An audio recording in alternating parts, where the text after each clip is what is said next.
going to be over financial statement preparation, why we do what we do, who requires us to do this, and I'm going to really focus on the problems that I see coming in with the monthly reports and the financial statement. Why is a financial statement important? Who uses it? And you sometimes wonder who does use it. I will tell you that we get a lot of questions from people in your county that want to know, where is the money going to? One of the things that we really are trying to focus on, we are really caught up on our audits. We're required to do an audit once every 2 years, and we are caught up on our audits, we're getting them out. But part of the time, we're dragging our feet in accounting if these financial statements aren't prepared, so we really need your help. And here's the thing, don't ever be hesitant to ask for help, because it's not easy. Every time I think I get this down, one of you will raise your hand and ask a question, and I'll be like, oh, wasn't prepared for that one. So there are questions that are going to come up that we just have to work together. There is nothing wrong with not knowing the answer. What's wrong is not asking the question. So don't ever hesitate to do that. What's happening here? What's happening there? And the first thing that we do is we will pull up your last audit report, walk them through it on the internet so that they can see how to do this, and we show them these funds. Well, then they'll say, well, they got this much money. Why can't we do this, this, and this? And then we'll go through and we'll explain. Each one of these funds are restricted. They can only be used for certain purposes. And I don't know how many of you look at the audit reports. Didn't you ever look at those things? The audit reports? Yeah. Okay. In the front of the audit reports, we have some really neat tables and graphs. One of the tables shows what your net valuation is for the last 5 years. It shows whether your county is growing or not. One of the tables shows what your receipts, the general fund, have been for the last 5 years. What the highway done, and as well as the expenditures. So you can see the highs and the lows. I can take them to a chart on highway, and there'll be a big spike, and I'll say, when you got ice storm, that's where all that FEMA money went. That's how come there was no money. Your highway fund doesn't really have that much money. So different people ask for this information. And the root of this is, it is taxpayers' money. We do have to be accountable for it. We need to show people what's going on with their money, right?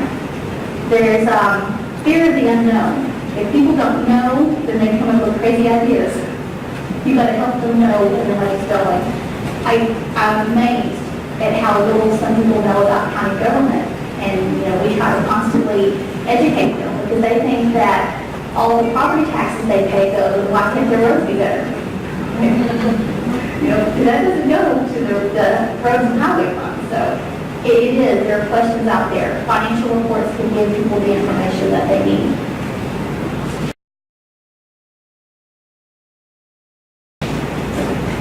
The top 3 reasons that you need a financial statement. For budgeting purposes, right? On your estimate of needs, the budget that right now you're probably working to get finalized and sent to the city to file with us if you've not already done that. On the front cover of that, it does say estimate of needs and financial statement, right? Well, we know it's going to be a financial statement. It was intended to be that way. We're hoping to progress towards that to make your jobs easier. But for right now, it is a real detailed document. How many of you find this document easy to use? Yeah, me too. If you wade through papers, I would love to hear somebody, so they ask a question, I'd say, don't look at what these people have to do. Just see if you can make head and tail out of some of this. But you have to really want to know what that document's telling you to understand it. But it does have financial information in there, and you use that financial statement information to do what? To budget for your next year? You've got to know where you've been, where your revenue flows have been, what your expenditures have been, to know where you're going. I got an email yesterday that said that, they're expecting next year's state budget to be the tightest ever. They used $500 million of money from non-recurring funds, just funds that they're no longer going to be there to fix it this year. So next year they're not going to have that, plus what else is happening? We're getting an income tax cut. That's going to hurt us. Probably, I think they estimate that to 10 to 60 million. And what else has happened? Oil and gas. I mean, it's shrinking. So having financial information is very important so that you can know what to do in your county because it all trickles down. As you all saw with the revolving funds, the transportation revolving fund, they cut some of it this last year. I don't know, but we're very concerned next year what's going to happen here. We're already trying to cut back. I would encourage counties to take a little bit of a look at your revenues. It's probably already getting you too. But one of the things that we have to do at the state level, as well as you know, whenever your revenues aren't what you predicted them to be, if they aren't 90%, they don't hit the 90-95% that you budget, what are you supposed to do? Anybody? If you can see that your revenues, that you're not going to collect what you estimated, what's going to happen? Let's start cutting back, right? I mean, this is possibly happening this year, so I don't want to say the person is going to be gloom and doom, but I do want to encourage you about how important the financial information is that you're dealing with. The accountability, of course, we talked about that, but also financial statements are statutorily required.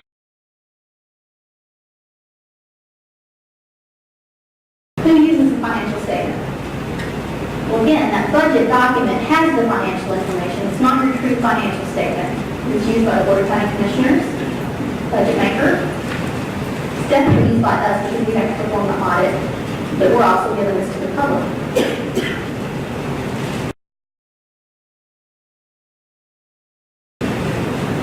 Back in the good old days, and I have to emphasize this, I'm surprised that I haven't found a job that doesn't work things like this. We used to love to come in. We would go to the clerk, we would get all the appropriation ledgers. We would get the treasurer, we would get the general ledger, we would get all the monthly reports, and we would sit at the desk and we would crunch numbers and we would prepare these working trial balances and we would tick and type. After a couple of days and everything balanced, it was the best feeling in the world. We were preparing those financial statements for you. We did all of that for you. And quite frankly, we really enjoyed it. We didn't like it whenever they took it away from us.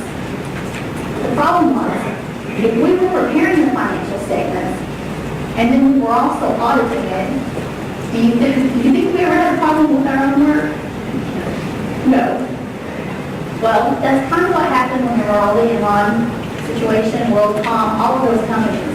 Their auditors were preparing the financial statements, and they were auditing on them. Now, is too close. We're too close to a relationship. So after that happened, not that that happened in government, but those things do trickle down and affect what we do as auditors. So what happened is they come out with this rule that says we cannot do the financial statements, prepare them, and also come back and do or issue an opinion and say, yes, they're correct. So we had to separate that. That's what happened in 2011 whenever we talked to you and said, you know, as much as we love doing this, we can't do it anymore. We really need you all to start working towards doing this with our classes, training. And I have to say that, you know, it's great. I realize change is hard, but we change. We're not where we used to be. Things are on a better direction. But standards are set at a federal and national level. Where does a lot of our money come from? The federal government. So if we're going to get the money, we have to follow their rules. Independence was the key issue.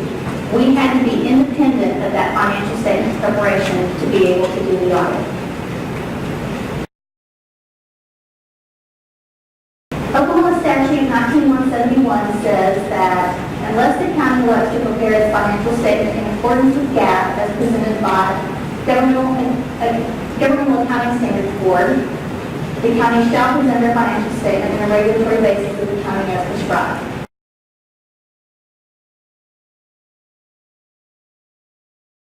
I don't know if you ever looked at Oklahoma and Tulsa County's audit or their financial statement report.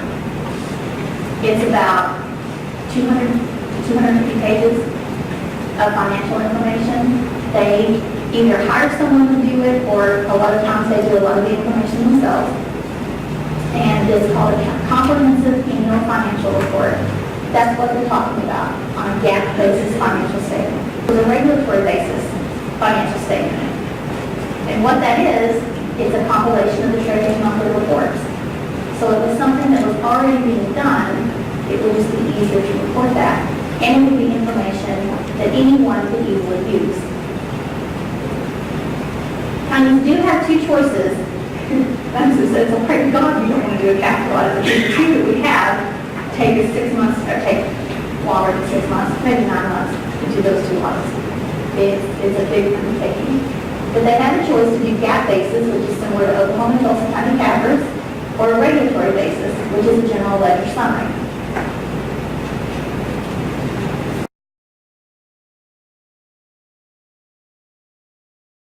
The highlights of what changed was it changed the word basic financial statement, which would have meant GAAP basis financial statement, similar to those big reports, to a regulatory financial statement. The league of the county had to prepare GAAP basis financial statements. And by the way, that's what we used to do. We used to, whenever we prepared them, we prepared GAAP basis financial statements. We're just nerdy like that, and we enjoy that in some weird way. It requires all county funds to be presented. I know that you all probably are familiar with county funds versus trust and agency funds, and we'll get into more detail about what a trust and agency fund is. Makes it easier for county officials to prepare the financial statements, because who knows your records better than you do?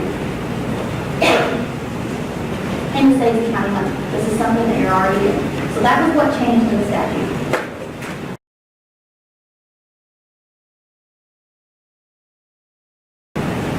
The state auditor's office is required to follow generally accepted government auditing standards for performing audits. But who do you think writes those generally accepted government auditing standards, which ironically the acronym is GAGAS for that. So is provided by the United States Accountability Office. And I know you're wondering, how does that affect me as an accountability? Well, the problem is you can't just issue an audit based on your own standards. You have to use these standards. So that's where a lot of this guidance comes from. Again, if we're going to receive federal funds, we still have to follow them.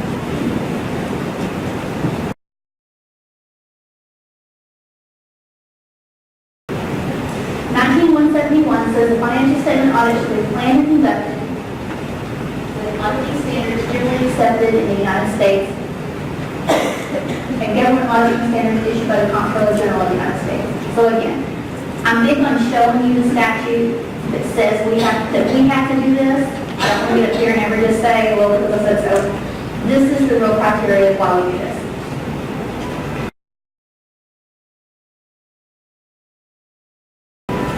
It also states that management, anytime we use the word management, I know some of you are used to seeing a management representation letter that we give you at the end of the audit. Management is considered the 8 elected county officials with the governing board leading the Fulton County Commission. It says management is responsible for the preparation and fair presentation of financial statements in accordance with what the statutes require. All financial information is generated from 2 offices. County clerk and the county treasurer.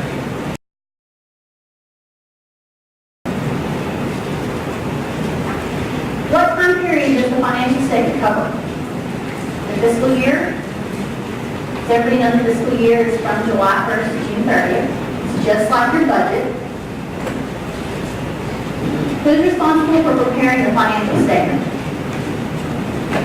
Technically, it's the county as a whole, but it does trickle down to the county treasurer. How much time do you have to submit the statement? We've been asking for it by August 31st. Everybody have those in? Raise your hands. It's 60 days after the June 30th of the fiscal year.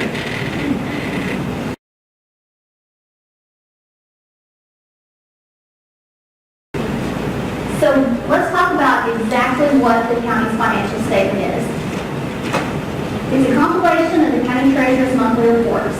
Each month, the county treasurer has to complete the monthly report. It used to be done by hand. Now it's done by computer software.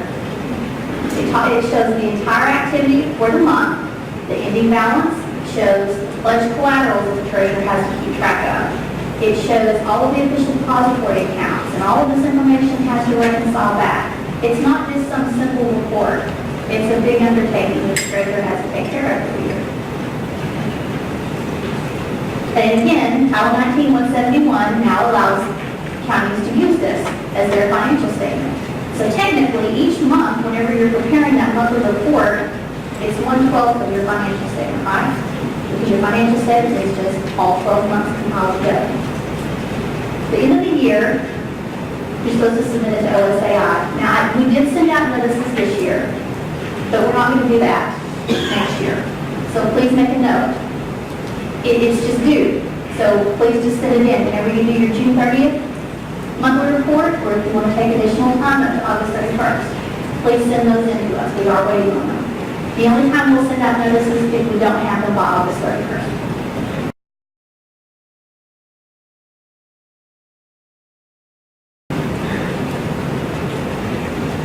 What information is required to be presented on a financial statement? All funds under the direct control of the Board of County Commissioners. Now, I should point out that the monthly report covers 100% of all funds, right? What is included on that monthly report that wouldn't be on your financial statement? Trust and agency funds. Those are not part of your financial statement. You're going to show your beginning balances, apportionments, true transfers, not all transfers, not error corrections, but true transfers, disbursements, and ending balances.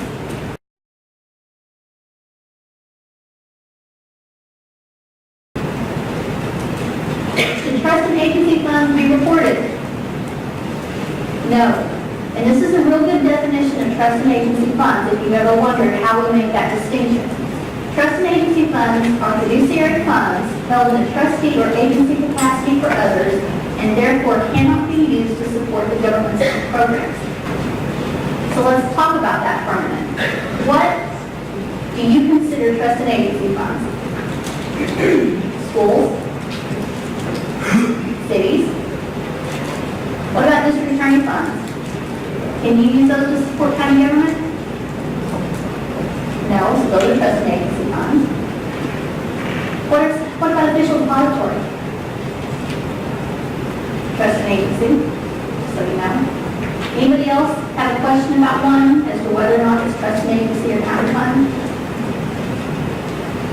We found that each county is a little bit different, and we found that sometimes counties name funds things that might look like it should be a trust and agency fund, but whenever we find out where the real revenue source comes from, it makes it be a county fund, because that money is under the direct control of the Board of County Commissioners. So if you're ever in question, just because we can't prepare your financial statement does not mean that you can't call us and ask us a question and us give you a cost.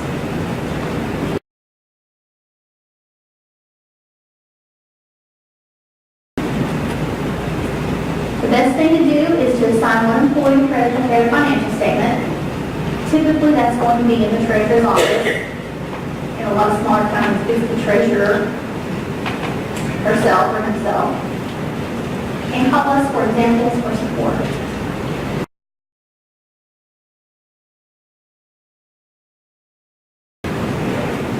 So the process. Each month, the county treasurer must complete a monthly report, usually generated by the computer software, because there are a lot of steps that have to be done by treasurers that first month. They have to balance. They can't prepare their monthly report until the system balances. They've got to have their bank reconciliations in, and if somebody didn't do something anywhere along the way, it's a mess.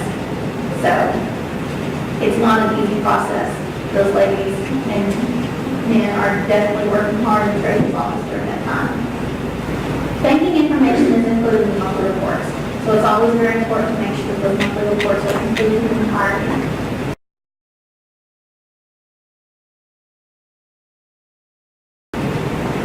Some of the problems that we are still facing, sometimes they're not complete. You need to make sure that that information that you are sending in on that monthly report is completed, all of the information that's on there. There are multiple unidentified transfers on the monthly report. That's still a real problem. I know that some of the software programmers have designed a program to where they can hit a button and have a year-end compilation. But what's wrong with that compilation? transfers. And the problem is that it lumps every transfer for all of those months into one number. And somebody has to go in and pick them apart and figure out exactly what they are. It's very tedious. And what's the hardest problem? We come in 2 years later. How many of you remember a transfer you made 18 months ago? If you do, you need to get your defense classes done, because I can't remember that long. So one of the things that we're going to ask you to do on those monthly reports, if they're true transfers, they should be true transfers. And we'll go over the reasons for true transfers. But those that are error corrections, if money was apportioned to the wrong fund, or if it was dispersed to the wrong fund, if you would take the time right then and there, I don't care if you draw it on there and say, this is this problem, this is why we did this. We need to know, is it an apportionment error? Did it just get apportioned to the wrong fund? Is it a disbursement error? Did you spend the money from the wrong fund and then you have to pay back the fund where it should have been spent from? If you will tell us that month, let us know what happened, it would be so much easier for us to help you. Because the alternative is that we come in 18 months, 2 years later, and good Lord, I don't even want to think about those times that we're 5 years behind on some of these audits coming in and asking you what happened 5 years ago. But I've been in your shoes, I might shot somebody. But if you will do it right then and explain why you did that, then all we have to do whenever we come in there is verify that, and we're good to go. Now you should get to the point where whenever you turn in your annual financial statement, you don't have any transfers except the true legal transfers on that document. But sometimes it's hard. You all find it hard to know what to do with those? Anybody? Nobody's shaking their head, but I'm seeing them come in. If you don't know, call us. If you don't know whether to classify as an apportionment error or disbursement error, pick up the phone and call us, tell us what happened, and help us help you make that note on that monthly report. What this is going to result in is whenever we come into the audit, we're not going to take up as much of your time.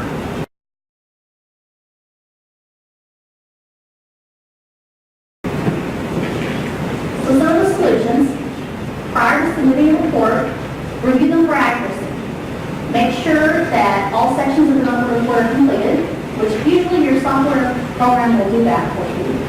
Determine that all funds are listed and that the total agrees to the general ledger, because we know the balance, right? I think that your system does that automatically. And for any transfer reflected, send an explanation and supporting documentation for each transfer.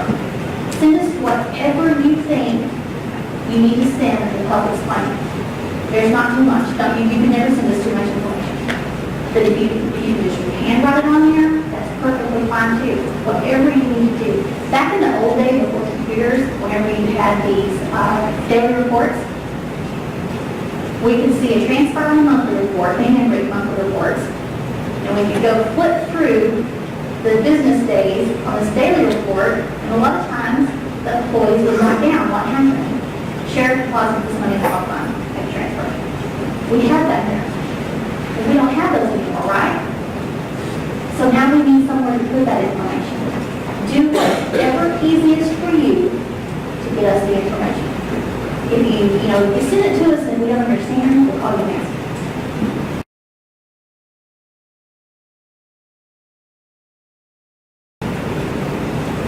Separating transfers from error corrections.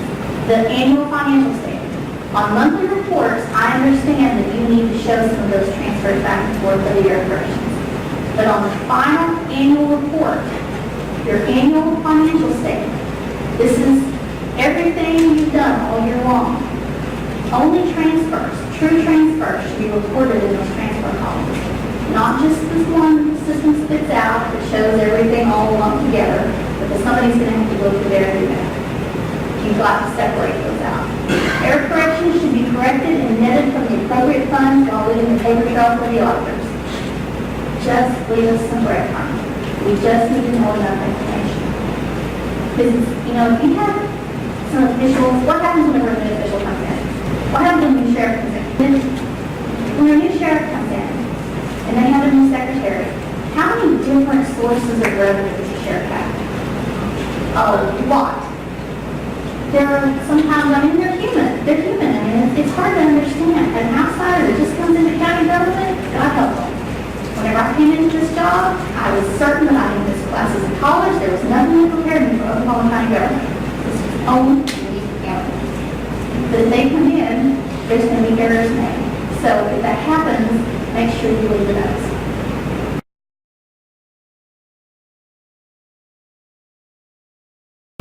We are caught up to the point now that we're trying to do some of our work as we go. So don't be surprised if for some reason you send a report in and it has all these transfers and we can't tell if we call and ask for questions. Don't think it's anything out of the ordinary other than we are getting caught up in a great deal. And if we have people in the office between audits, we'll have them start looking at some of their monthly reports. So ahead of time, we'll be out there to do that. So you expect those phone calls. We are here to help.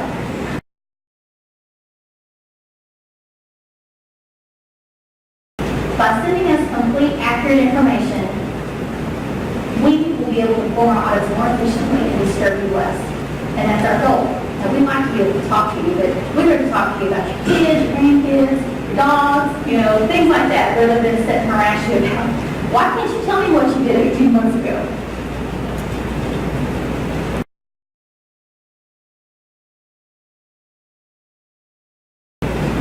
Okay, how can you get your elected officials to take an interest in a monthly report or monthly financial statement? Some of you may be saying, you don't want to take interest in this loan. Present a report at county commissioners meeting each month. Let them know how much money they do or don't have. Let them know what's going on. I have a lot of times in a county where one official could be spending more money than what they have. They're running out of money. What's the best way to tell somebody? You can tell somebody something as much as you want, but when you show them a financial report, it has impact. Commissioners need to understand what's going on with financial records. Discuss the revenue collections. Are they up or down as compared to last year? Openly notify any offices who are experiencing the downturn in collections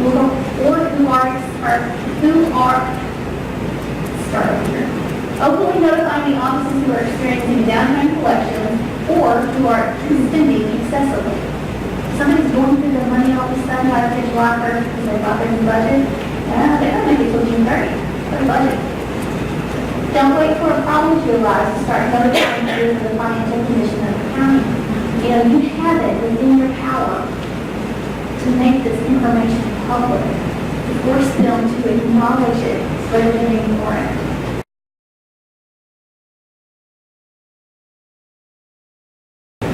So going forward, there are some changes. Like I said, there are some changes.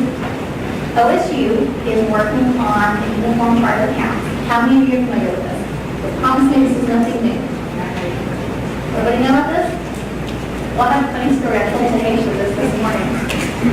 Probably about 15 years ago, I was in her county, and they filed all of their POs by these long numbers. And I was like, is it highway fund or not? I'm just like, I don't know what your numbers mean. Well, the other day in the meeting, Terry Chipper from OSU, she shows me this, and I was like, this is starting to look familiar. I said, I remember these numbers. It's a number that's about this long, but it can be a good thing. I just never realized, I think way back then we got away from using that. I never realized that was an OSAI number that was hurting my eyes. So it's coming back. Thank God we have computers now. It's going to be a good thing. It's going to result in a new budget format, one that's friendlier, one that's easier to use. What about the idea of it automatically generating a financial statement? How convenient would that be? Pretty cool to do that. Your budget maker came in, put all your information in like he does every year, and then all that information just gets sifted to the back of the budget. Your financial statement is done. All you do is verify and check it. Anybody like that idea? Maybe that'll work. We're hoping.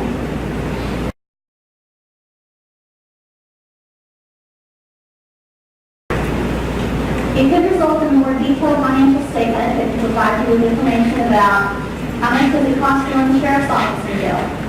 What would you have to do right now to figure out those numbers for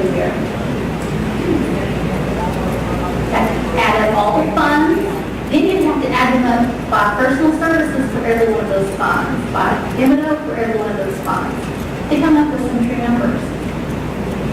The whole world is going towards using data. If all this information was entered once into your budget, and then you were able to sort, sift, and print what you wanted, how convenient would that be? Or how would it be to be able to print something that showed where the majority of expenditures of the county came from? It could be some really good information that you could use. Present, you would have to go through there and just manually add up that information to get all that compiled together.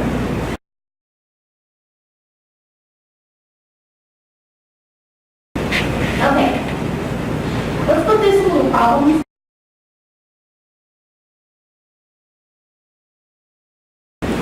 Sheriff Brown brings in a deposit of $100 to be apportioned to the sheriff's service fee. The deposit is received and erroneously apportioned to the sheriff's transport fund. How would this be corrected? Is this an apportionment error or a disbursement error? $100 should have been apportioned to the sheriff's service fee fund, but was wrongly apportioned to the sheriff's transport fund.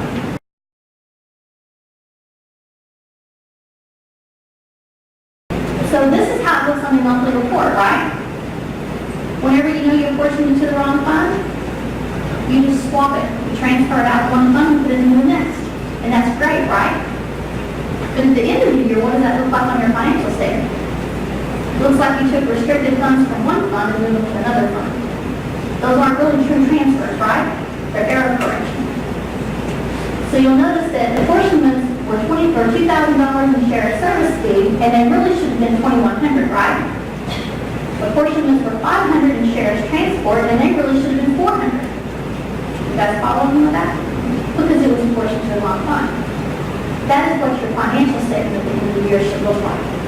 No transfers. That was just an error that was made. Someone didn't tell you the proper fund to put it in, and you had to go back whenever they realized it, and came to you and hollered at you because their money wasn't where it was supposed to be. You pull out the information and say, you told me to put it here, well, let's put it in the right fund.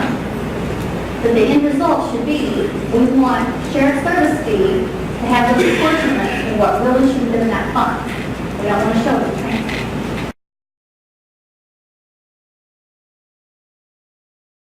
The question is should the programmers try to do something that would automatically correct that for you? One of the problems is sometimes if this wasn't true, Sheriff, that may not let you know for a couple of months. So it's not always going to be fixed within 30 days. If you could go back and adjust that and make that a journal entry and say, is this an apportionment error or a disbursement error? I know that it can be done, but we can't tell your programmers how to run their business. So that's something that you all ask for. It would definitely make your job easier. But again, that's up to you.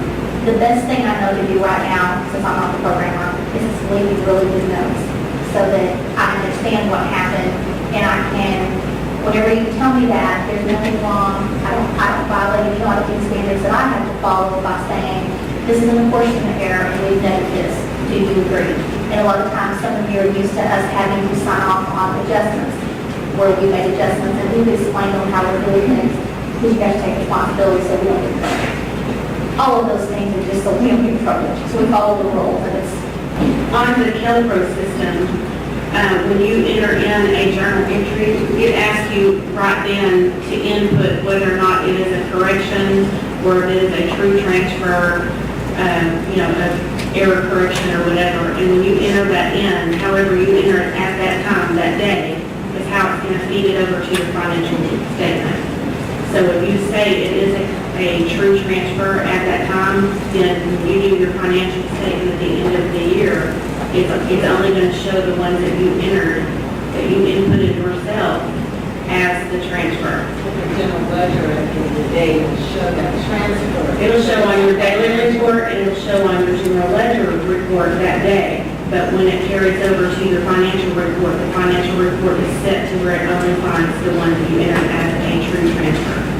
And that does sound like a really, really good plan because, like, again, at the end of the year, you left your documentation. The just like you said, you ledger documentation, your daily report, it's on your general ledger, we can see what happened.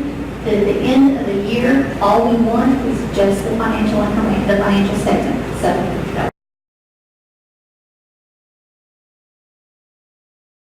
okay, next column. The county has a CDBG grant and a home grant. Those are sometimes similar. The disbursement of $10,000 was made from the CDBG grant that should have been made from the home grant. How would this be corrected? And is this an apportionment error or a disbursement error? It's a disbursement error.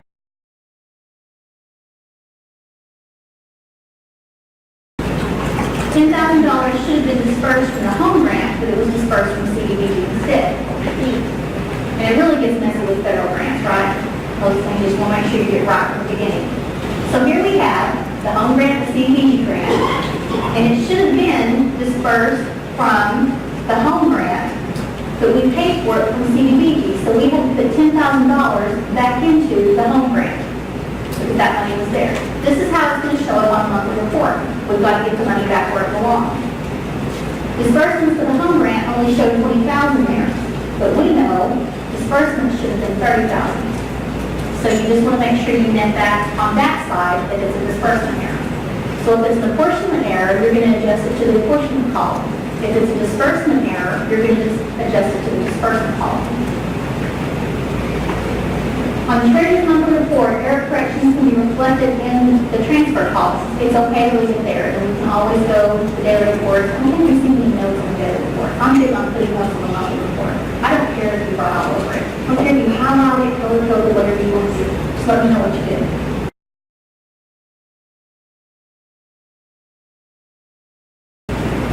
On the annual financial statement, present the financial statement as if the error did not happen, right? We just want the true financial information on that annual statement. Problem number 3. On November 1st, an interfund loan of $200,000 was made from highway to the general fund to ensure the county does not have to issue non-payable warrants.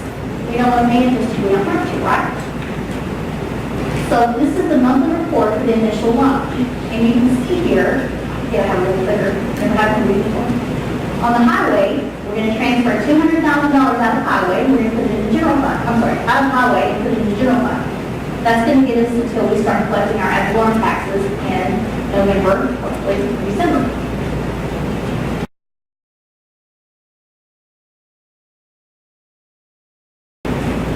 Transfers can be made between funds that have to be repaid to the original fund by the end of the fiscal year.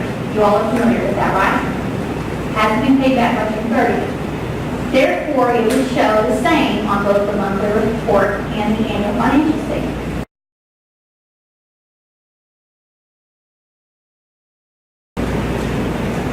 What transactions, let me ask you this, is that a true transfer? Yes, absolutely. Will it show up on your annual financial statement? Yes, absolutely. What transaction will be reported on both the monthly report and the financial statement to pay back the interfund? We're just going to reverse it. We're going to take it out of general fund because now we have money and we're going to put it back in the highway fund. That's it.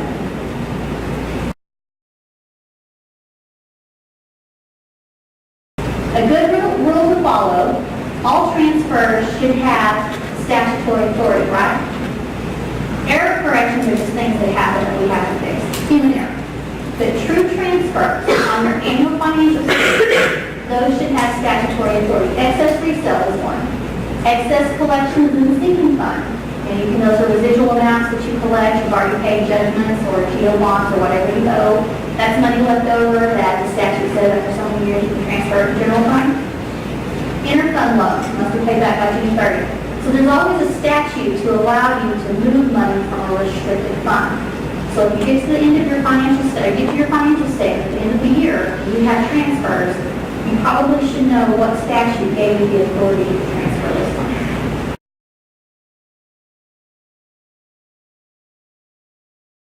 ETR funds. How many of you are having difficulty with ETR funds? They're a nightmare for us.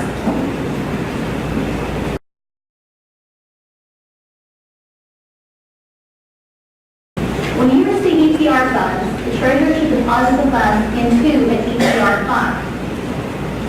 Each month, the Board of County Commissioners should request that the estimated amount needed be transferred into the fund where the expenditures will be made. Okay, so I'm gonna try to go through this so I'm not making this harder to understand. An ETR fund is a loan fund, right? It's going to be a trust and agency fund. It is under the control of the commissioners. It's loans. It's not true money. What happens to your financial statement if we reported ETR as a county fund and we showed the receipt coming into ETR funds, and then we later show where we got reimbursed by BIA for that project? Aren't those receipts in there twice? Because we're going to have to pay the loan back. We only show the amount that's truly ours. So ETR funds is going to be a fund all by itself. And I say it's better to do this monthly because if you transfer all of the money into highway fund, if you deposit it into the ETR fund, and then you transfer it all into highway, what happens if they don't finish that project by June 30th? What does that do to your financial statement? You've got money on there, it's just a loan. So if the commissioner plans to do, a lot of times that won't be a problem. A lot of times they give the money, they do the project, they get it done. But if it's going to be a June 30th issue, you might be careful about how much you're transferring into highway. If this is going to be the true transfer on your financial statement, because it's a loan.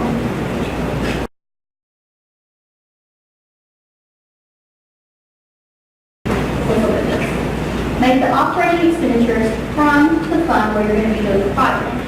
So let's think about this. The county knows they're going to get $500,000 BIA grant. But what do we know about BIA? They want you to spend it, then get reimbursed a lot of the times. How many counties have an extra $500,000 lying around? Very few. So we're going to borrow the money. So whenever we get the money from ETR, we're going to put it into our ETR fund, $500,000. Let's just say the commissioner's going to do the whole project this month.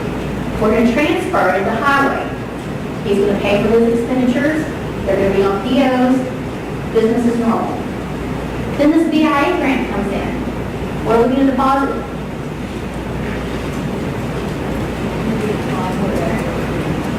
It would be deposited back into highway. Now, it's good to have a sub-account for BIA, but you're going to deposit it back into highway. That's where we spend the money from. When you deposit it back into highway, you're going to immediately transfer $500,000 down to ETR, and you're going to show I paid the money back to ETR. Now you're still going to have to write the PO to pay the money back to the Emergency Transportation Revolving Fund. But are you following me? Are you following me there about the loan? So that should come out of our fund. Yes. Be converted, paid out of our fund. Yes. Look at this. And here's a good example here. Here's the $50,000. I'm sorry, I said $500,000. Well, I'm going to say $50,000 is what we got in ETR fund. We're going to transfer it into highway. We're going to disperse it on a PO because we're doing the project, right? The next month, okay. The next month, we're going to go ahead and we're going to transfer the rest of the $40,000 up there because the commissioner needs to finish the project. Okay? Then the next month, BIA or wherever we're getting the money, they pay us the $50,000 that it costs to perform that project. Then we're not going to let the commissioners keep it in highway and spend it again, right? We're going to transfer it back to ETR, and then we're going to disperse it back to ETR, the CED districts, who loan us the money.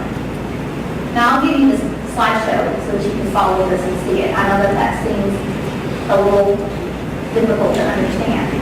But you've got to keep in mind, ETR funds are loan funds. We can't have those, that is going to be a loan fund all by itself. What we should see from that fund is where we borrow the money. We can show where we transfer it back and forth to use it, and then we'll show a disbursement where we pay CED back for that loan, right? Where you actually spend the money from, you may want to set up a fund that just says BIA fund, right? You may not want to put it into highway. How you do that part of it is up to the county. But the ETR loan part of it, you need to keep that part separate. So you can see the money coming in, and you can see the payment being made back to CED. So there would be no POs out of the EPR other than for the last one extra computer reimbursement. That's exactly right, Nancy. There will be absolutely no POs paid from the ETR fund until you pay the money back to CED. Now, I do realize, because I've seen some of the financial statements and I've seen what's going on, this is what we need to work towards.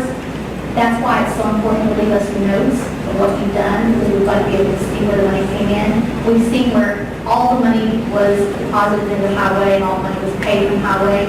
And what that does is, again, it looks like you've got 100,000 instead of 50,000, and it looks like you spent 100,000 instead of 50,000. So that's one of the things that we need to work on, keeping track of. And what we'll do is we'll go forward. Anything that's happened up to this point, we're going to be in real close contact with you whenever we come to the audit, or we probably let them know, and we'll help you work through it. If we need to propose adjustments to your financial statement, we'll help you with that at that point. Don't even worry about what's already happened. Let's just try to work towards this. That way we can have a really good accounting of those funds. That sound fair?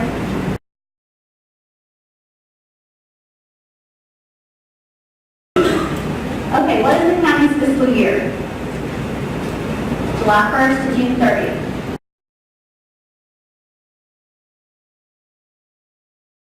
Who is responsible for preparing the county's financial statement? The treasurer or the person the BOCC designated to prepare the financial statement. The auditor's office is not saying it must be the treasurer. If I was the treasurer, I would demand that I continue doing it because it's my baby, but that's whoever.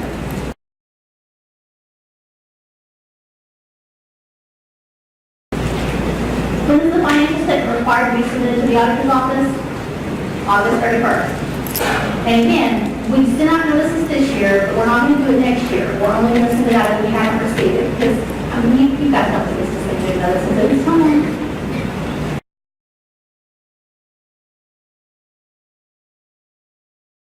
Why can't OSAI prepare the county's financial statements?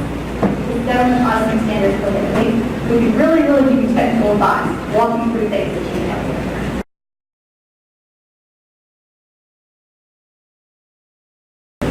What is the most difficult task in preparing county's financial statements?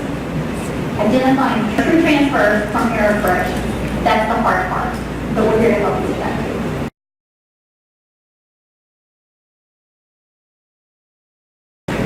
Who do you call when you're unsure about how to report transfer?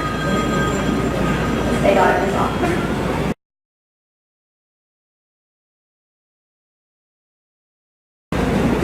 Is the ETR fund a county fund or a trust and agency fund? Going forward, it's going to be a trust and agency fund. Looking back, we'll figure it out as we go.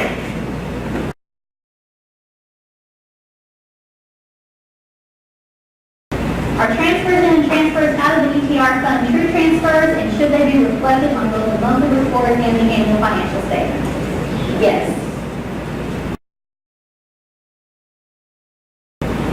Okay. Questions? Are you borrowing ETR funds? No. This only has to do with But ETR. how are we gonna do regrant? The same way you are. Same way we are. If the excise board wants to appropriate the funds, that was set in motion years ago. If they want to appropriate the funds based on a letter of intent, Okay. that's probably how you should continue to proceed. But this is only related to ETR funds. We're trying to get those loans off the face of the financial statement. Any other questions? I mean, how come you can't make the actual Yeah, disbursement? it's usually borrowed for a specific project, and you're asking to set up a separate account and transfer into that account rather than just PO out of that ETR loan money. The reason it has to be set up as a separate fund is because, one, we see counties that have multiple loans for multiple projects, and you've got to be able to separate those. But the main reason is if you put that on there, where is your revenue source coming back from? Pay that money back. A grant fund possibly? Usually our CPRI. Okay, so if it's a revenue source, it's going to look like you received that money twice. And like I said, instead of a $50,000 amount, Now it turns into 100,000 on your annual financial statement because you received it twice. The ETR has to be kept separate only because of financial reporting issues that the treasurer has to deal with in getting that annual financial statement together. That's the reason. But you make a loan out of there and have 3 different projects, you gotta have 3 different accounts, identify each project. No, all the money can be deposited into the ETR fund that you borrow. You've got to keep ledgers to show where that was transferred out. But whenever you pay the ETR fund back, or the CED back, that's a $50,000 expenditure. Whenever you do the project, that's a $50,000 project. Did you really spend $100,000? No. That's why it has to be separated in order to make sure your financial statement doesn't look like you spent more than what you actually had. So, it's just a matter of financial reporting. That's what's causing problems.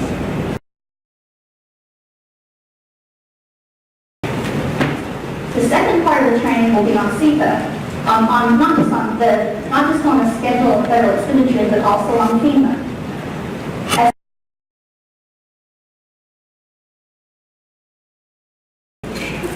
What is a CEPA? It's the schedule of expenditures of federal awards. So any federal grants that the county gets, anytime you spend money, anytime you issue a PO for a federal grant, at some point it should wrap up into this one schedule each year.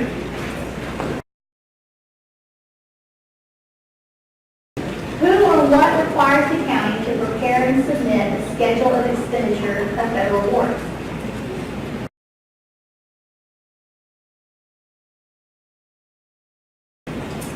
But this is not a state statute.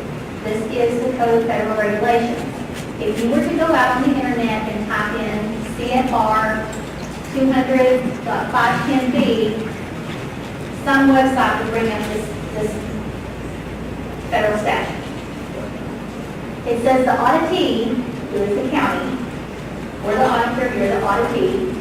The auditee must prepare a schedule of expenditures of federal awards for the period covered by your financial statements, which must also include the total federal awards expended as determined in accordance with this statute. So there is guidance out here, and if you'll look at any grant contract that you sign, even the project worksheets that you sign from FEMA have reference that you have to have this type of audit, and you have to prepare this schedule. It references back to this Code of Federal Regulations. So when you sign that, and you accept that federal money, you're also accepting their big ball of rules that come with it.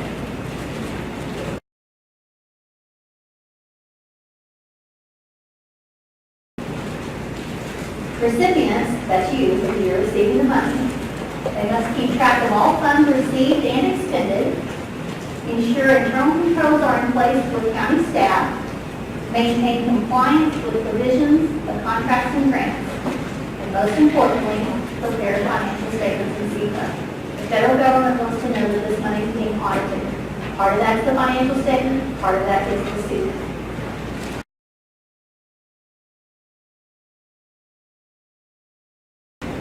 Who is responsible for completing the CEPA? Well, as you know, there are 8 elected county officials.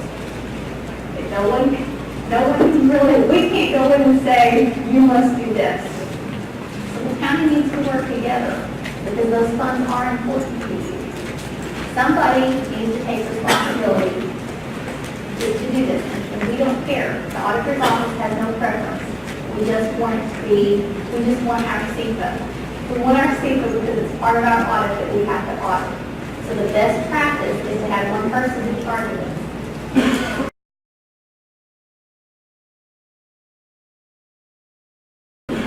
Where does the CEPA information come from? This is the tricky part. And we're not just talking about FEMA here, we're talking about every county federal award you have.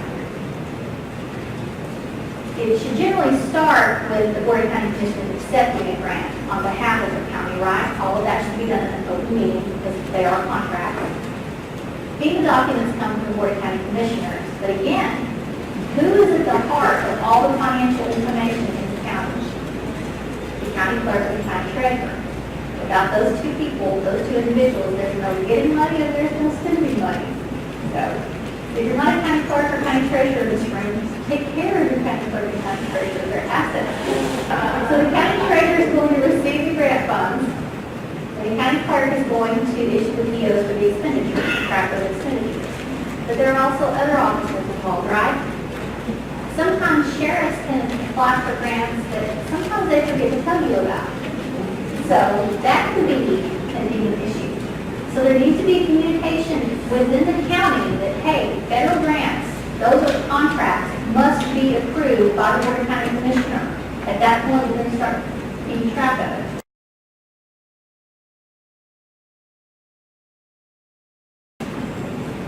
The auditor's office has a deadline of August 31st for receiving the CFO.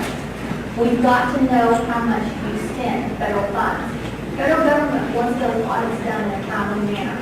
Now, I know we've got behind. We're getting caught up, and we've got to stay caught up.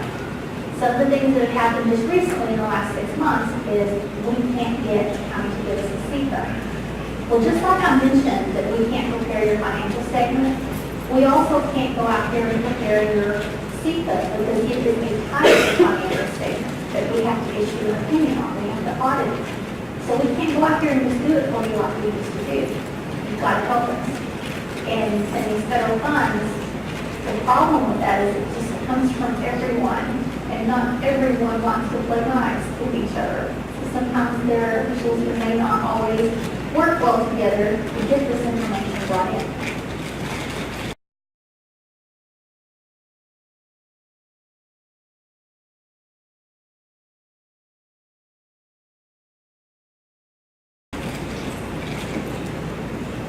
And again, this is just a notice. We're not going to send out notices every year anymore. You know, we've done this for 4 years now, and it's just time. Just like your budget, you have to start your budget June 30th. You also have to start your financial statement. Now, whenever I say we're not going to send out notices, don't ever think you can't call us and say, hey, I need your template. Because we've been sending out the templates along with all of that also. We can email it to you. That way you have it in digital form, and you can just type your information in however you want to get it.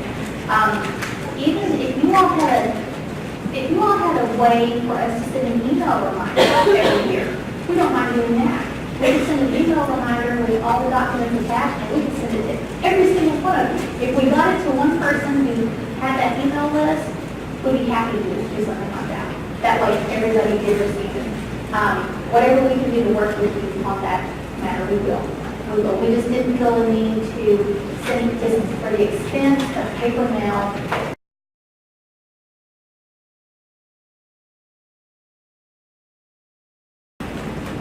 What is reported on the CFO?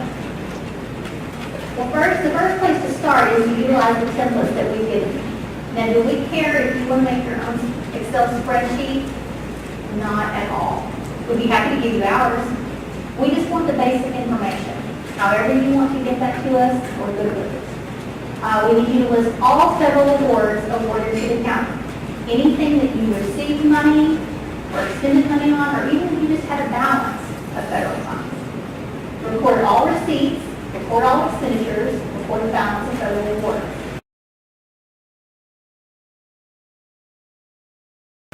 What are some types of grants that you received? This is a short list of grants that are common to some counties.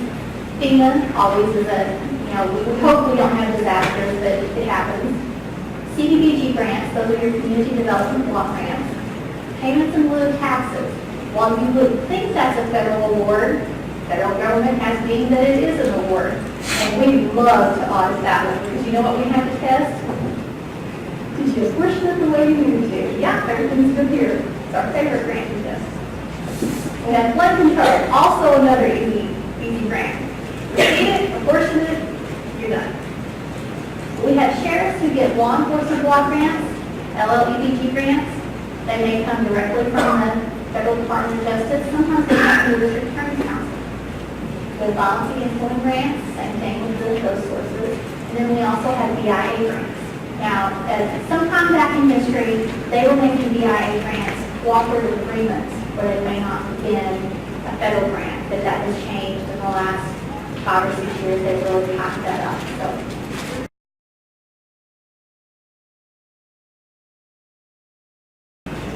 Who is responsible? Whoever is designated by the Board of County Commissioners, or let's face it, the Bureau wants to volunteer. Anybody. The payments in lieu of taxes that we're referring to are from the Bureau of Land Management, not from any of the Indian housing authorities. So those are not federal grants. Good question. I forget about those.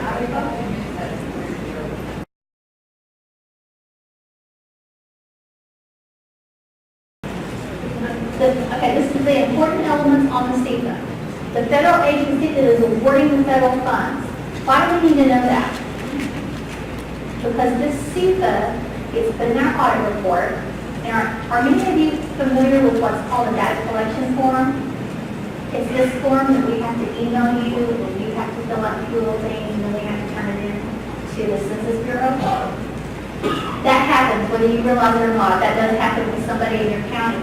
All of this information wrapped up. That way they can go see what you spent and if there were any findings related to that.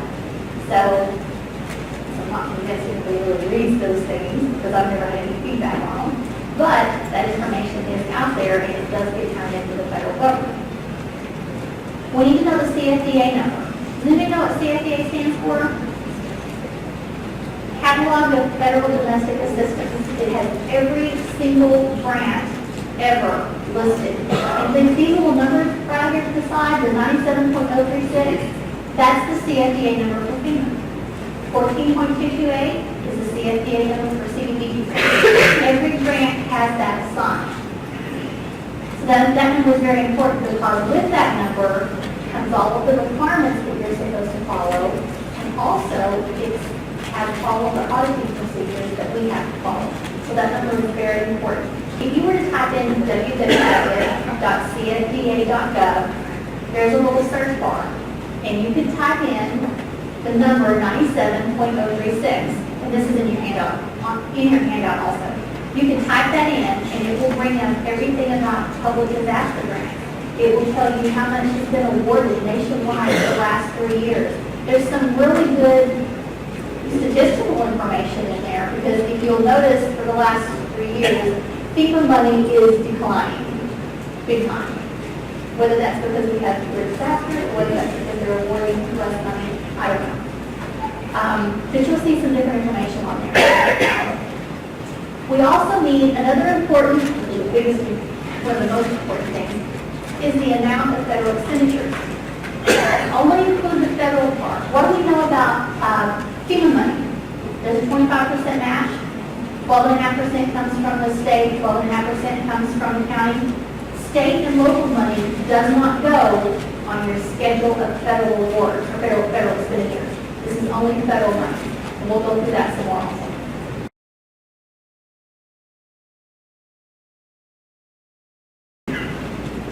All required elements of the CEPA can be found in the Code of Federal Regulations, as this is the federal statute. And I will tell you there have been some big changes. We're going to go over those changes to help you know what's coming up. It's not too bad.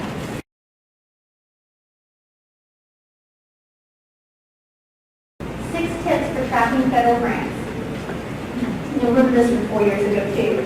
Number 1, the clerk can start tracking grants as they are discussed in the Board of County Commissioners meeting.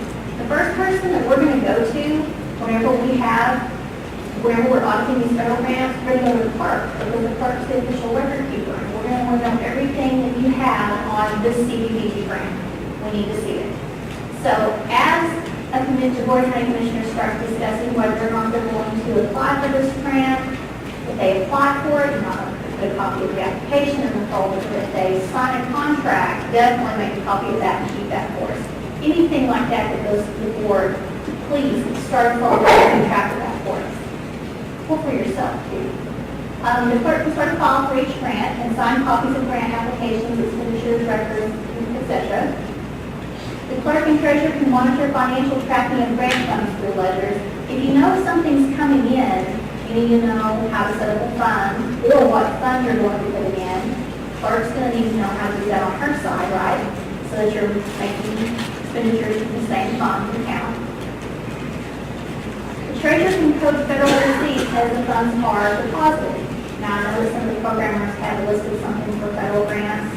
I don't know if there's a separate one for state grants. Do you know? Create your own source. Okay, so you can create your own sources. So if, you know, if you can think to ask somebody, now somebody may bring you something and it won't look like a federal receipt and they may not volunteer anything and know they're just gonna get by. I mean, that's just life. You know, you're only as good as the information you're given when you receive something. Those of you who aren't clerks and treasurers in here, be aware that if you're bringing something into the treasurer to deposit and it's a federal grant fund, please tell them. Because every little step along the way is what gets that information to that CFA. And truly, if everyone tries to do their little part, it's not such a burden on the clerk and treasurer at the end of the year, because it is a burden on the clerk and treasurer. I can tell you that right now. This is not easy to put together.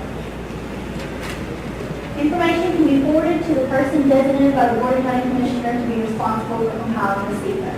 If you have those folders, you know what's coming up, you can tell them, hey, be aware.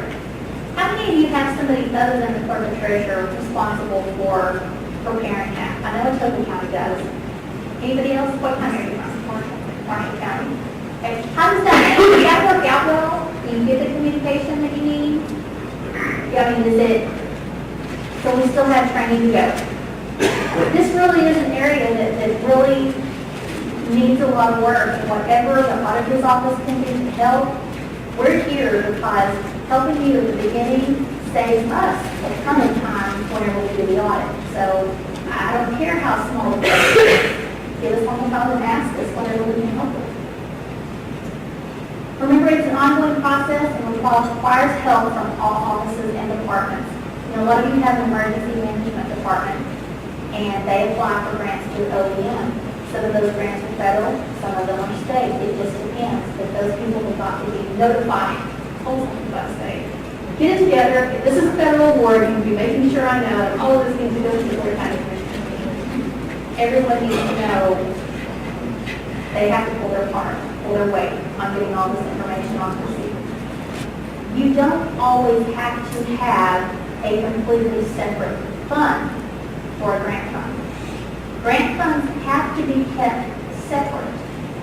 One option you have is that maybe underneath the Sheriff's Service Fund, you could have a Crime Act account where only grant expenditures are going to be used. That's one option. But it is never okay to transfer money with a purchase order. It's not an expenditure. And that is a way of almost hiding transferring to restricted funds. The better way to do that would be to have an interfund loan where you transfer money from the sheriff's service fee to this, and you could set up a new fund if that is easier. Transfer the money and loan it to that fund until the money started coming in. It has to be approved to the Board of County Commissioners meeting, and can be kind of a resolution or it's just, you know, a type of resolution, but please don't ever transfer funds by using a purchase order because that looks like you made an expenditure that you didn't really make. Okay, well, one of the procedures is Ms. Kendall County, Osage County. One of the procedures in this county is that she sends out, or the person responsible for preparing the CFA sends out a letter to each office or department that may have federal funds, and they have to acknowledge either they had this and here's my documentation, or no, we didn't have anything. I guess for the paper trail. And I think that's a great internal procedure. Now, each county can develop their own procedures, what works for them. The goal is, and we need to know things like that, because that right there is an internal control that we can give you credit for. We can say that you're trying to monitor all of these grants, you know, countywide communication and so forth. That's a paper trail for us, and I think it's an excellent idea. That each county can develop their own to whatever detail they want. We like to see it on paper because we're able to give you more credit for it that way. And by credit, I mean, we're able to see that you're meeting all these steps where we don't have to write a lot of money. That's our goal. No other money.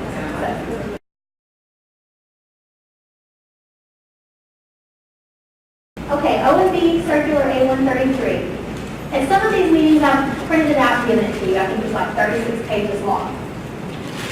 Now it's 200 and something. I did not print it out for you. It's all included in part of the Code of Federal Regulations. It's actually federal statutes now where you can go and read some of this. The good news is, a large part of that does not apply at the local government level. You know, we have the federal, we give it to you, the feds give it to you, we have the state level, that's usually the pass-through, because a lot of times they'll give it to the state and say, state, now you give it to the counties. So the counties are at the local government level. So a lot of the things that are in this new guidance is more for the state level on what they have to do to monitor these grants. This was effective through June 30th of 2015.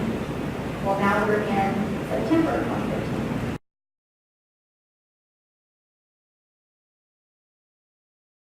Federal Office of Management and Budget has made some big changes. So, built in today, if they have changed, it's nothing that needs to alarm you that you missed anything from July 1st. As long as you're still properly accounting for your federal grant funds and reading those grant contracts that come with this money.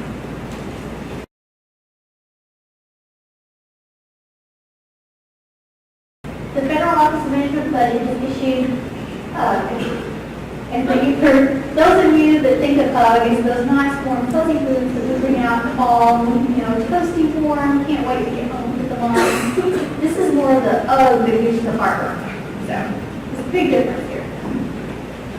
It's effective for the county's fiscal year audits for July 1st through June 30th, 2016 and future periods. So we are in this now.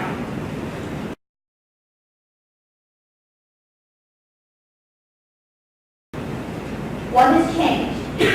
Good news is, you know how I used to say, if you've spent over $500,000, you have to have a federal audit.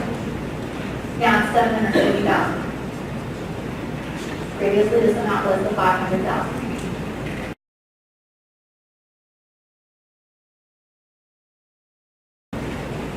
Bigger emphasis is placed on internal controls and reporting deficiencies. So in this 200 and something pages of the guidance they've given, there is a bigger emphasis on the internal controls. Why do we want internal controls in place? Because sometimes the person issuing the PO, that's the county clerk's office, they may not know what this grant is for. If the sheriff has some discrete document back in his office that says this may only be used to purchase equipment for this, this, and this. If you don't get the information, you can't know how to do things right. So the internal control would be those grant documents are discussed in an open meeting. Then the auditor office sees it, it's discussed in an open meeting, and we can check this little box that says, yes, they're all communicating, they're meeting that requirement, no funding required. That's why some of this writing and communication. So the bigger emphasis is on internal controls and how you're taking care of the money. They're willing to raise the limit to $750,000, but they're also expecting you to have internal controls in place to take care of the money. Here's another big thing that you're going to see in the audit process. It requires the county to formally respond to the findings issued in the prior report and to write a formal corrective action plan on how the findings will be corrected. Nobody likes to write. I know that. So it's something that we're going to have to work on together. So whenever we come in to do your audit, whenever we do a June 30th, 2016 audit, expect us to bring a copy of the prior year report and come in there with a list and say, we're going to have to sit down together and we're going to have to come up with some corrective action plan on what you've done to correct this or what you plan to do, that this is a federal requirement, it's a federal statute. Now they've made it applicable to the financial statement too. So, you know, everything that we can do, a lot of you have good internal controls, you just don't document them. We can't see them. You tell us what you do, we can't see them. So we've really got to work together, be creative on whatever we can. Now, your corrective action plan is, it's a written statement on what you're going to monitor. So if you have a certification of duties issue, your corrective action plan may be, I'm going to monitor this on a daily basis or on a weekly basis, I'm going to initial the dates, so whatever you're going to do. Something that doesn't put an extra burden on you, but I know that you all review a lot of stuff. You do it. Sometimes it just takes an initial day to show that. So once you've done that, and once you've written that corrective action plan, once you start doing the initial day, you don't have a finding anymore. You've taken care of it with a different control. You may not be able to have segregation of duties, but if you're reviewing, then you corrected that. So you need to really tell us what you've done in these situations to correct these things or how you feel like they're being corrected. because those findings are on the way. I hope that's what we're saying. No individual officer can sign a contract on behalf of the county. It has to go through the board. Nancy's question is, if suddenly she, and I'm saying that all grants have to go through the Board of County Commissioners because they're contracts, who's responsible for these grants if they're not spent right and have to pay them back? Is it the sheriff? No, it's the county as a whole. All of these contracts have to go through the Board of County Commissioners meeting.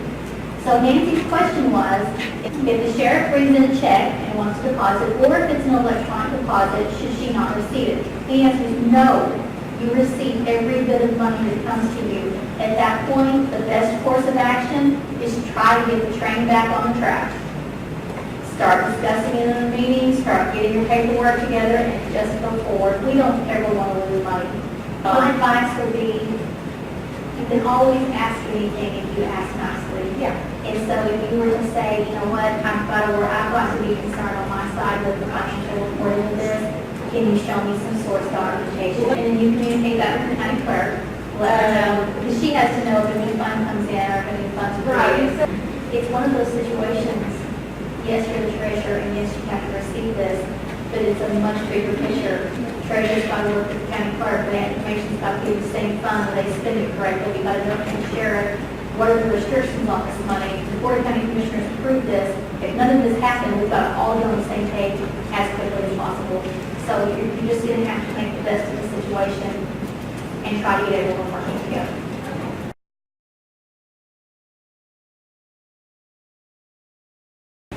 Okay, this new guidance also requires the grantor agency to perform more detailed monitoring. Who is the grantor agency? If you get FEMA funds, the grantor agency is Oklahoma Emergency Management. If you get a community development block grant, the grantor agency is generally Department of Commerce. If you get BIA funds, the grantor agency is who? Bureau of Indian Affairs. So one of the things it's saying is, and this is kind of getting on to those grantor agencies, don't give those people money unless you're going to help them with it, help them understand it. So at any point that you get grant funds, that you need help, these grantor agencies are supposed to be giving you all the help that you need in order to meet the requirements of this grant. So, and if they don't, call us.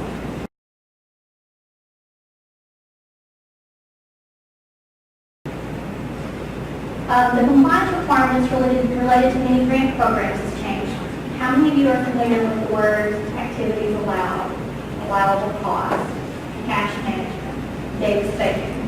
Davis-Bacon, pretty sure it's not even anymore, it's no longer applicable as one of those unless they put it as a special test. Some of those compliance requirements that we talked about with you, so they have condensed those.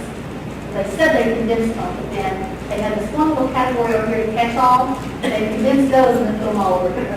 So, bottom line is, you've really got to understand your grant funds. You've got to know what's required under that grant contract. That grantor agency is supposed to be telling you what you have to do, what you need to meet. And the county will be responsible for knowing what applies and designing internal controls to ensure compliance.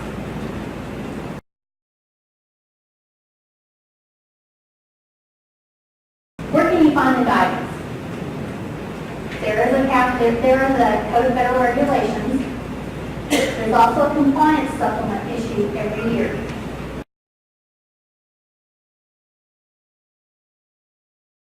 The one thing that you need to know with any federal grant, there are two different parts. And the compliance part, county's ace. I mean, stellar. You all know that if you get a federal grant, I can only spend it for this, and this is what I'm supposed to do, and if they tell me to fill out a report, I fill out the report. You guys have got that down. You do a great job at that. But the Code of Federal Regulations also say you have to have internal controls over those.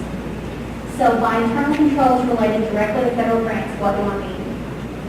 I mean that if a new grant comes in, who should know what that money should be spent for?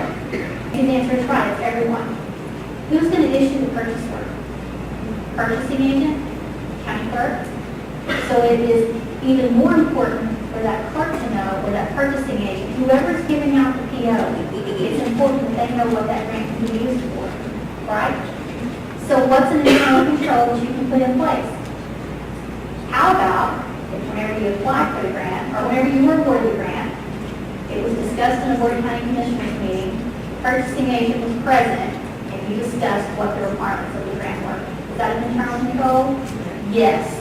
Is it documented? Yes. Can the auditors give you credit for it? Yes. That helps so much with the tracking of federal grants and giving people notice, this is what this is for, to be on alert now. Those are internal controls. Help us, help you, by putting some of these things in place. Because again, the feds don't just require you just to meet those basic requirements of how you spend it. They also require you to have the internal controls in place, or else we have to run an audit economy. I'd really rather not run an audit economy. Any kind of economy we write slows that whole audit process down. And let's face it, you're not just tickled people when you get them either, right? You're just not how we do. So the small things, like doing things like that, will help not have those audit economies.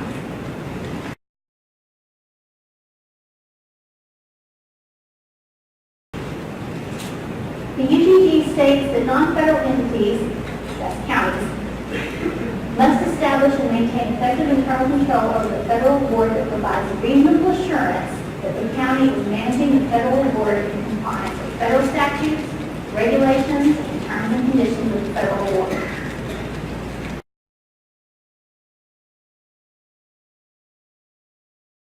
Internal control over federal programs means a process affected by an entity's management and other personnel designed to provide reasonable assurance that the transactions are properly accounted for and that they are in compliance.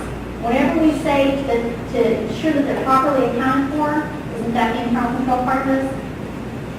So we just need to make sure that we're all on the same page with this.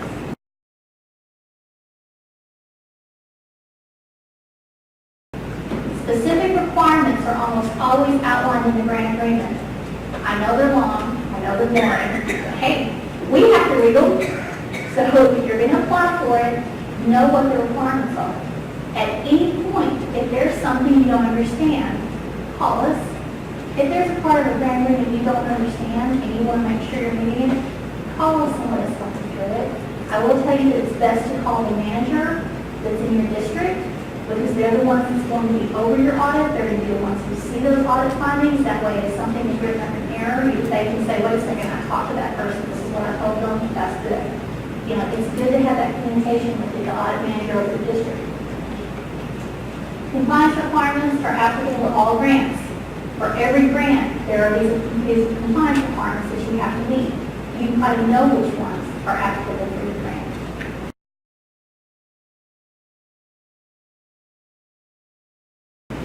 How do you know what they are? The grant agreement. Most of the time, the grant agreement will tell you everything.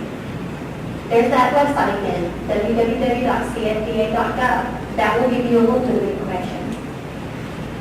This website right here, this compliance supplement, that tells you everything. You can actually go in there and you can pull up, let's see, for FEMA, the CFDA Rule 97.036. You can actually go to that, find out exactly what's applicable, detailed information on that grant. That way you can print it off. Here's another thing, how we can give you credit for this. If you go there and you print that off, you know what was applicable for that year. You've got it in your folder. You've got it highlighted that you met these things. Is that an internal control? Yes. There you go. That's chipping away at these findings where we don't have to happen.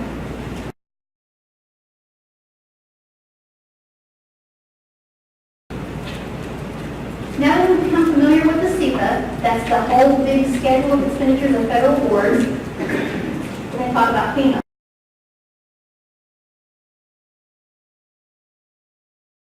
Why is it so hard?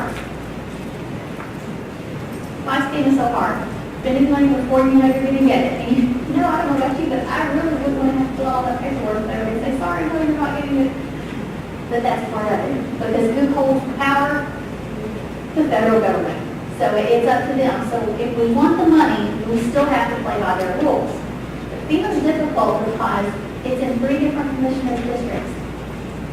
And how many financial statements do we have regarding the CEPA? 1. So how do you get Commissioner A, Commissioner B, and Commissioner C, all that information wrapped into one number on one financial statement? It's hard. It's very hard. It's not easy at all. And that's something that each county has to figure out. That's why it's important to designate one person.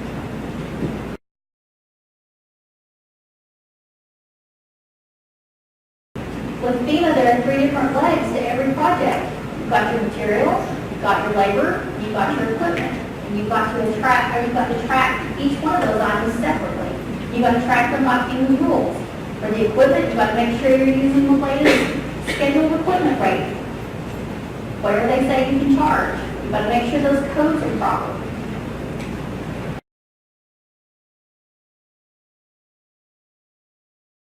It is. It's like a scientific equation. It makes you rethink your career as an auditor, let me tell you. There's more than one disaster sometimes. How many years have we had multiple disasters? Then, underneath each disaster, we have different project worksheets. None of us ever think about what the other person's doing, because who's it about? It's about me. And if yours about you, we're thinking, what's this? This is hard on me. I don't want to do this. So if you've got all of these different project worksheets for different disasters awarded to 3 different commissioners, who's keeping track of exactly how many project worksheets we have this year? Isn't each project worksheet like a separate grant? It's not a separate grant, but I mean, in theory, it's a different project. Got money for this project. Who in the county keeps track of how many different project worksheets have been awarded that could possibly roll up into this CEPA? God, it's not there. That's why it's so important that this stuff be communicated in a meeting and that one person be put in charge of this, because it is hard to roll FEMA up onto one financial statement.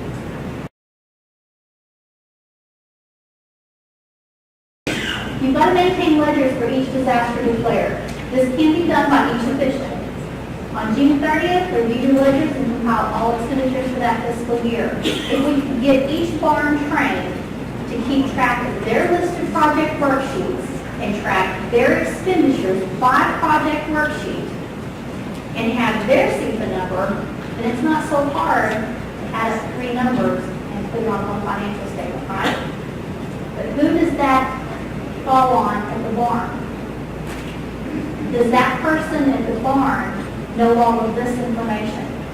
Or are they out there just trying to fill out papers if they really don't understand how they're coming together? You can't know exactly what you're supposed to be doing if somebody doesn't tell you the end goal, right? If those ladies or gentlemen at the barn who are keeping track of this, if they don't understand this part of it to know how important their part is, we'll never get it together.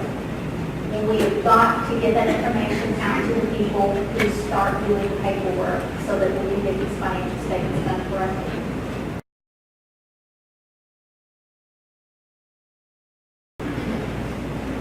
The CEPA covers the same as your financial statement year, July 1st to June 30th.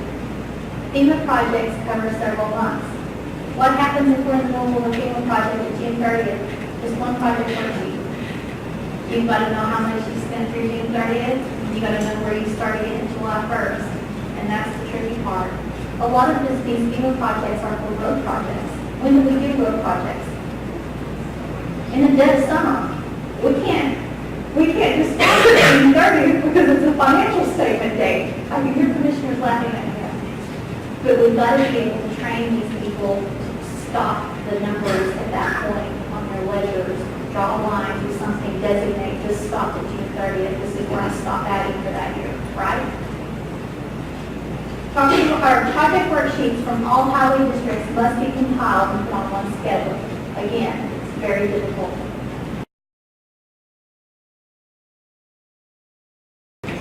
One thing, you can utilize the ledger templates provided by OSAI. Keep the ledgers up to date, and if you have questions, please call us. It's a lot easier for us to help you overcome with a simple question than than it is to wait until we come in and then say, well, I really didn't know, so I just didn't do it. That's not going to help you along.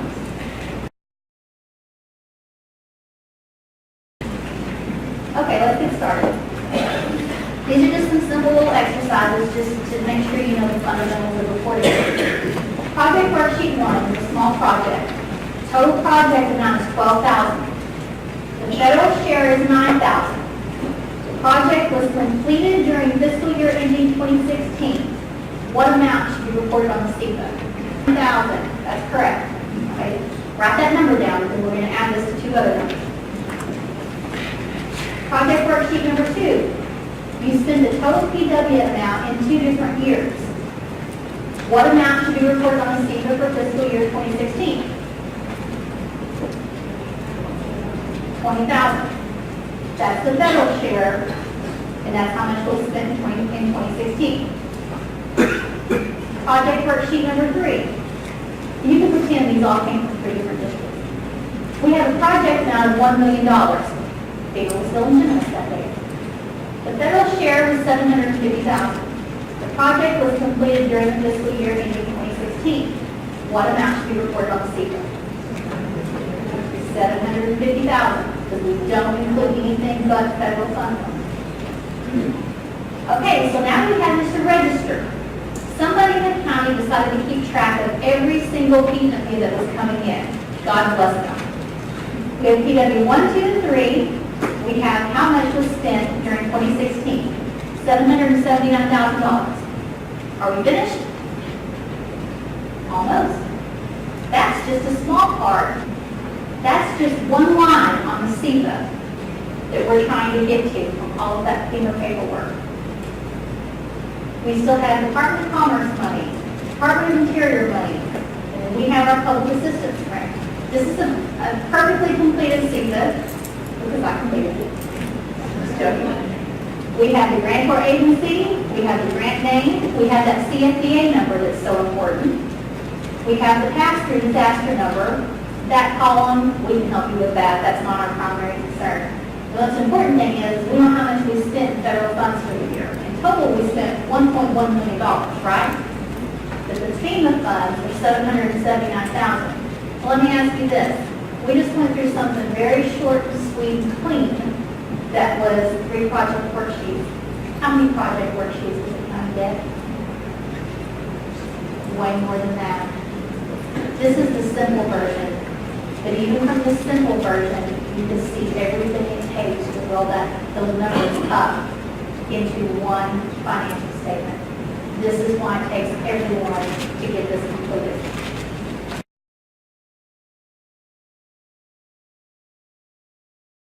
This change is specific just to FEMA. Whenever we were talking about who said you do all this, you don't know if you're going to get the FEMA money or not. Yes. Okay. And we've always told you, we'll keep track of that, because whether you get it or not, you have to report it on that SEPA, right? Well, they've thrown us a curveball. You're going to keep track of it, but you don't report it until the date the award was actually made.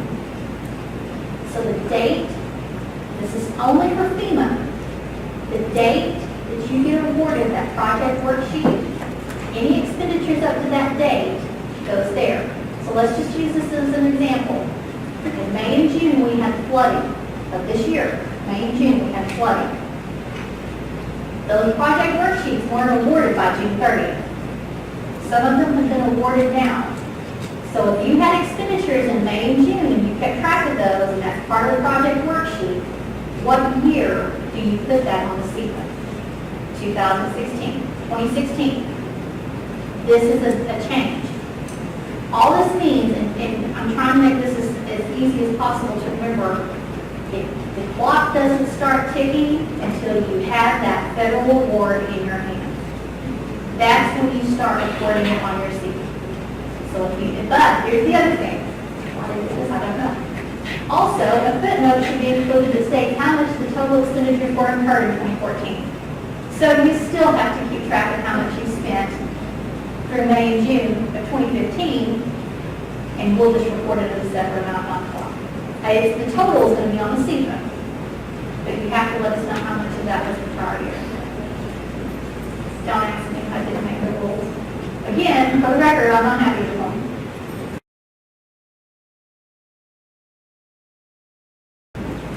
Okay, so just a short quiz. What is the new dollar threshold for requiring federal single audit? 750,000 in countywide federal spending.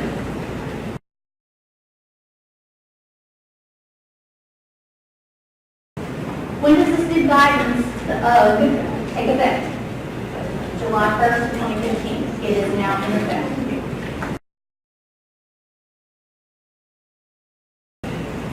Who should approve all grant awards? The Board of County Commissioners and the open meeting.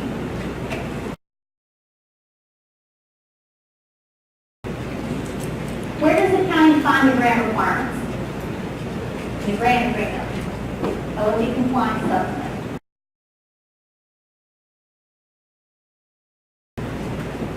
Where can I find the CFDA number for my grant? Grant documents is the first place to start. But as Nancy said, with payments in lieu of taxes, that's a direct deposit. They're not going to give you a lot of documentation. They're going to give you a lot of documentation. You can always go to www.cfda.gov, or you can take the shortcut. OSAI will give you as much information as we have.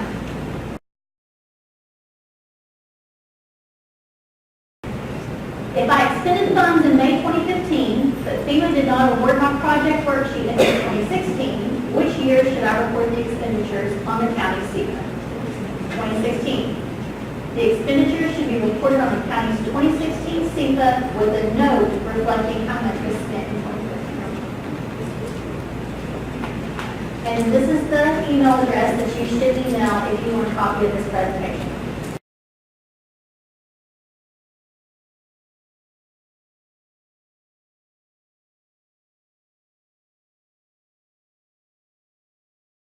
The question is, when do you actually report that money?